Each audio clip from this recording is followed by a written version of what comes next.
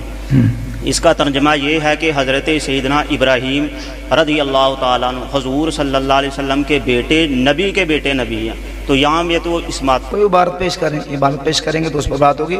یہ اگر کوئی ایسی عبارت ہے تو مردود باطل قسم کے اقوال بھی کتابوں کے اندر ہوتے ہیں، اس طرح کی ضروریت دین کے عقیدے کے اگینسٹ اس طرح کی بات کی کیا حیثیت ہوتی ہے، پہلے عبارت پیش کریں وہ کس کانٹیکسٹ میں کس طرح کی عبارت ہے، پھر اس پر بات ہو سکتی ہے۔ اور یہ تو وہ طالب علمانہ سوال ہے، یہ الگ سے کر لیتے ہیں آپ، عوام کو ایسے تشویش میں ڈالیں۔ حضور آپ نے کہا تھا کہ بزرگوں کے بارے میں پوچھ سکتے ہیں، جی صوفی برکت صاحب کے بارے میں پوچھیں۔ ان کے نظریات ٹھیک نہیں تھے، اہل سنت کے عقیدے پر نہیں تھے ان کے نظریات، ان کی کتابوں کے اندر موجود ہے۔ صوفی برکت جو یہاں سلار والے کے ہیں وہ وہابیوں کی تعریفیں کرتے تھے، دیوبندیوں کی تعریفیں کرتے تھے، اور اپنی کتاب مقالات حکمت کے اندر وہابیوں دیوبندیوں کے علماء کو مجدد تک لکھا ہے، ٹھیک ہے۔ اور وہ اپنے رسالہ جو ان کا نکلتا تھا دارالاحسان، ان کا جو وہاں سے رسالہ نکلتا تھا، اس کے بالکل ٹائٹل ورک پہ اور تقویم الاحسان ان کی کتاب میرے پاس موجود ہے، اس میں وہ لکھتے ہیں کہ مقالات حکمت میں لکھا ہے کہ میں وہابی بھی ہوں، دیوبندی بھی ہوں، میں ہر مذہب کا پیروکار ہوں۔ اس طرح کے عقائد ان کے تھے، اور علماء اور ایسے لوگ بھی موجود ہیں جو اس بات کے گواہ ہیں کہ حضور محدث اعظم پاکستان مولانا سردار احمد صاحب رحمۃ اللہ کے خلاف بولا کرتے تھے، اور وہ کہتے تھے کہ یہ مشرک ہے، فیصل آباد میں آ گیا شرک پھیلا رہا ہے۔ اس طرح کے ان کے عقائد و نظریات تھے، وہابیوں دیوبندیوں کے ساتھ ان کے تعلقات تھے، اور ان کے بڑے اکابر علماء کو مجدد تک انہوں نے اپنی کتابوں کے اندر لکھا ہے، لہذا ان کے عقائد اہل سنت والے نہیں تھے۔ وآخر دعوانا الحمدللہ۔ مفتی صاحب میرا آپ سے سوال ہے کہ اللہ تعالیٰ نے فرمایا کہ فرشتے اور نبی معصوم ہوتے ہیں، تو حضرت آدم علیہ السلام سے خطا ہوئی تھی جنت میں، تو اس کی تھوڑی سی وضاحت فرما دیجیے۔ معصوم ہوتے ہیں یعنی ان سے کوئی گناہ کبیرہ نہیں ہوتا، صغیرہ اور کبیرہ گناہ سے وہ معصوم ہوتے ہیں، اور اگر کوئی خطا لغزش ہوتی ہے یعنی کوئی ان سے بھول ہو جاتی ہے، لغزش ہو جاتی ہے، تو وہ امکان اس کا ہے، بلکہ اس کا وقوع بھی ہے، وہ عصمت کے منافی نہیں ہے۔ عصمت کے منافی جو ہے وہ گناہ ہے، کفر ہے، شرک ہے، گناہ کبیرہ ہے، وہ عصمت کے منافی ہے۔ انبیاء علیہ الصلوۃ والتسلیمات اس سے پاک اور معصوم ہوتے ہیں۔